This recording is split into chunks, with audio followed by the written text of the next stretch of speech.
How to download any drawing element in Google Sheet. Open Google Sheet, go Insert tab,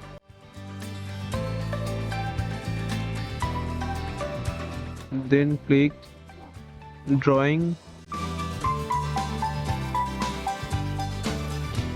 then choose any element, any shape,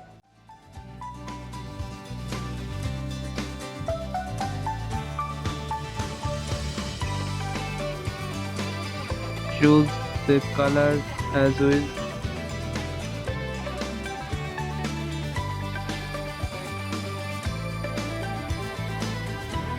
Duplicate key is Ctrl D and duplicate key is Ctrl and drag mouse.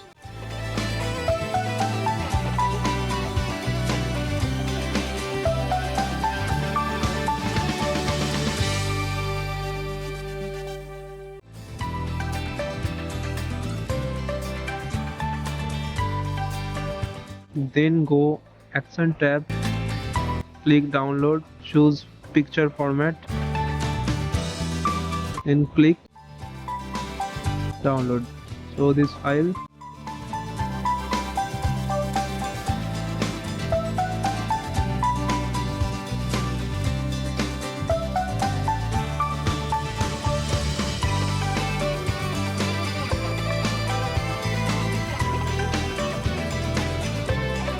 Thank you for watching.